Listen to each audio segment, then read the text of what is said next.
মুখে ভোলের নাম চলো যাই তারকনাথের ধাম, কাঁধে বাত মুখে ভোলের নাম চলো যাই তারকনাথের ধাম। বলো জয় তারকনাথ, ভোলানাথ কেটে যাবে রাগ, করো নির্ভয় তারকনাথ, কাঁধে নাও বাত বাবা দিল ডাক।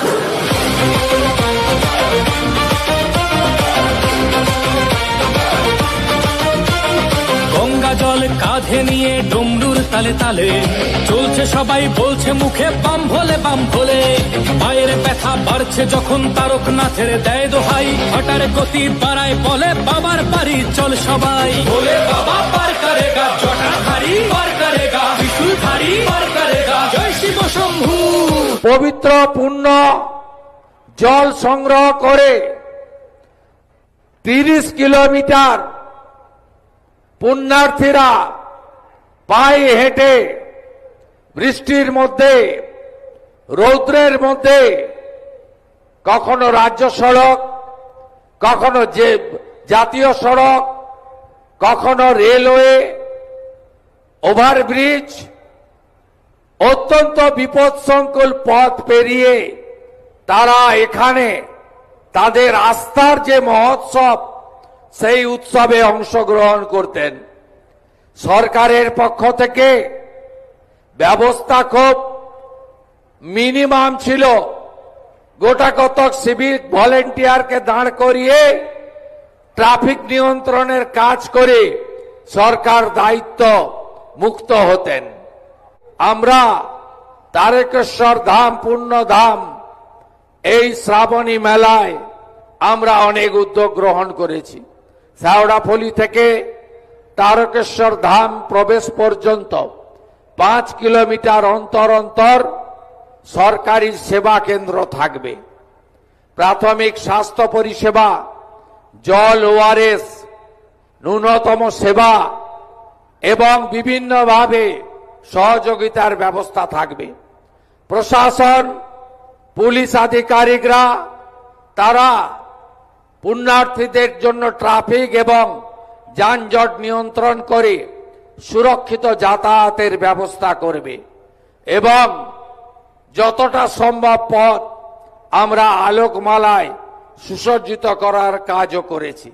আগামী দিনে তারকেশ্বর ধামকে আন্তর্জাতিক তীর্থক্ষেত্র, শ্রাবণী মেলাকে জাতীয় মেলার রূপ দেওয়া সহ এখানকার যে উন্নয়ন শুধু এলাকাবাসীর স্বার্থে নয়, এর ঐতিহ্য, এর গরিমা, এর যে বিরাট মাপের উচ্চতা রয়েছে, সেই উচ্চতা আমরা সর্বত্র পৌঁছে দিতে চাই।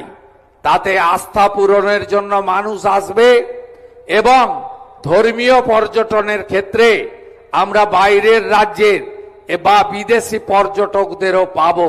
এই আস্থার কেন্দ্র সেজে উঠবে, যেভাবে যশস্বী প্রধানমন্ত্রী নরেন্দ্র মোদীজির হাত ধরে উজ্জয়িনী মহাকাল সেজে উঠেছে, কাশী বিশ্বনাথ ধাম সেজে উঠেছে, অযোধ্যার পবিত্র রাম মন্দির সেজে উঠেছে, 4 ধামের 1 ধাম কেদার ধাম, বদ্রী ধাম, আদি গুরু শঙ্করাচার্যর সমাধি ক্ষেত্র সেজে উঠেছে।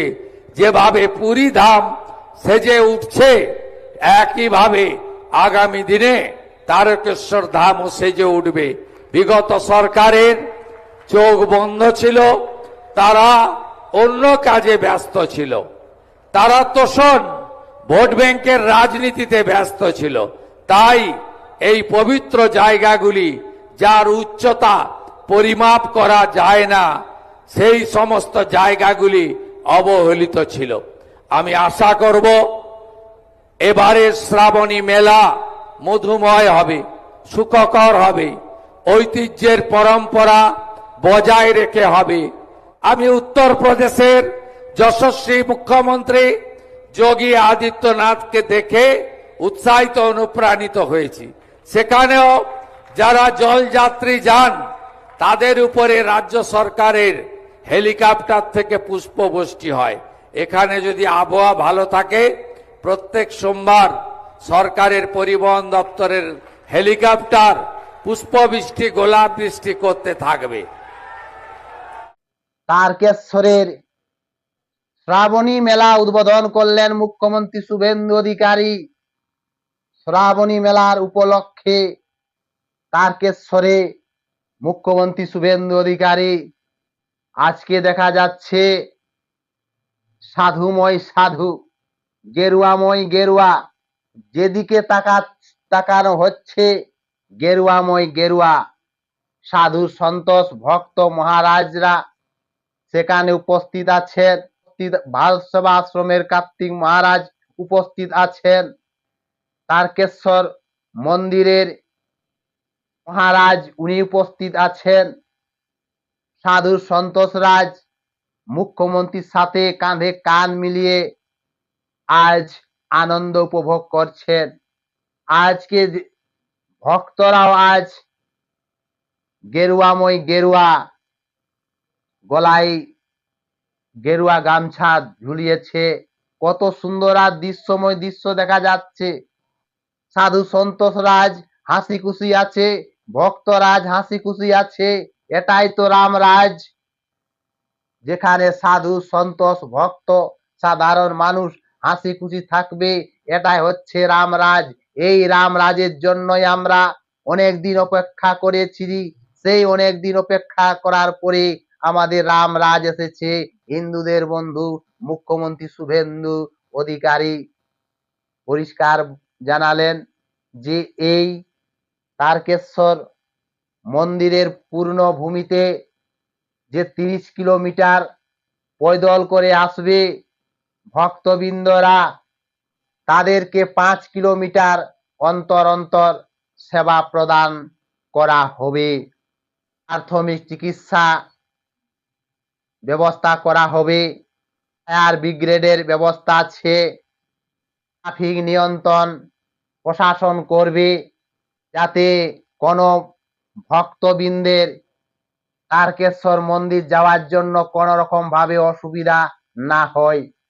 সেই রকম ভাবে উদ্যোগ নিয়েছেন হিন্দুদের বন্ধু মুখ্যমন্ত্রী শুভেন্দু অধিকারী। বিগত সরকার এক চোখ বন্ধ এক চোখ খোলা রেখেছিল। এই তারকেশ্বর মন্দির দিকে কোনো তাকায়নি। মাত্র কয়েকটা সিভিক ভলেন্টিয়ার দিয়েই কাজ চালাতেন। তৃণমূল সরকারে তো সাধু সন্তোষরা জেলের মধ্যে থাকতো, তাই সরকার বদল হয়েছে। হিন্দুরা তৃণমূলকে মূল থেকে উপড়ে ফেলে দিয়েছে।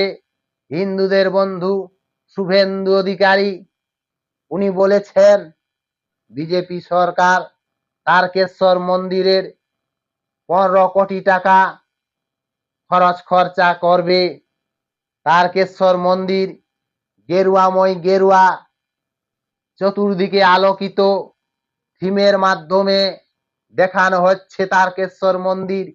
আর এই তাই শুধু নয়, যত ভক্তবৃন্দ আসবে প্রত্যেক সোমবারে সোমবারে আকাশ থেকে পুষ্পবৃষ্টি করা হবে। কোনো ভক্তবৃন্দের যাতে কোনো রকম অসুবিধা না হয় সেই ব্যবস্থা নিচ্ছেন মুখ্যমন্ত্রী শুভেন্দু অধিকারী। যদি মোদিজির নেতৃত্বে কাশী বিশ্বনাথ যদি সেজে গুজে উঠে, পুরী জগন্নাথ ধাম যদি সেজে গুজে উঠে, তাহলে এই তারকেশ্বর মন্দির কেন সেজে গুজে উঠবে না? এই তো বিজেপি সরকারের 2 মাস হয়েছে, তাতে এই 2 মাসের মধ্যেই অনেক কিছু কাজ করা হয়েছে, আরো হবে। তারকেশ্বর মন্দিরকে বিশ্ব দরবারে পৌঁছানো হবে। এই তারকেশ্বর মন্দির বহু পুরাতন মন্দির। এই মন্দিরকে আরো উচ্চমানে নিয়ে যাবেন মুখ্যমন্ত্রী শুভেন্দু অধিকারী। সারা দেশ বিদেশের মানুষ আসবে পুজো করতে। তাই ভক্তদের সেবা প্রদানের ব্যবস্থা করেছেন, যাতে কোনো ভক্তের কোনো রকম অসুবিধা না হয়। মুখ্যমন্ত্রী শুভেন্দু অধিকারী আরো বলেছেন যে আগামী দিন এই 2 মাসের মধ্যে অনেক করা হয়েছে, কিছু দিনের মধ্যে আরো তারকেশ্বর মন্দিরকে আরো সেজে গুজে উঠবে। আজকে তো দেখা যাচ্ছে চতুর্দিকে ভক্ত সাধু সন্তোষ গেরুয়াময় গেরুয়া। এখানে সাধু সন্তোষরা হাসি খুশি থাকবে, পুজো পাশা করতে পারবে, যজ্ঞ করতে পারবে, উপাস ব্রত করতে পারে, সেই রাজ্য তো বিকাশ হবে। এটার নামে তো রামরাজ। রামরাজ অনেক দিন পরে আমরা পেয়েছি। এই রামরাজ, তারকেশ্বরের মন্দির সেজে গুজে উঠেছে। তারকেশ্বর বাবা, হর হর মহাদেব, ওই হর হর মহাদেব। এ হিন্দুদের বন্ধু শুভেন্দু অধিকারী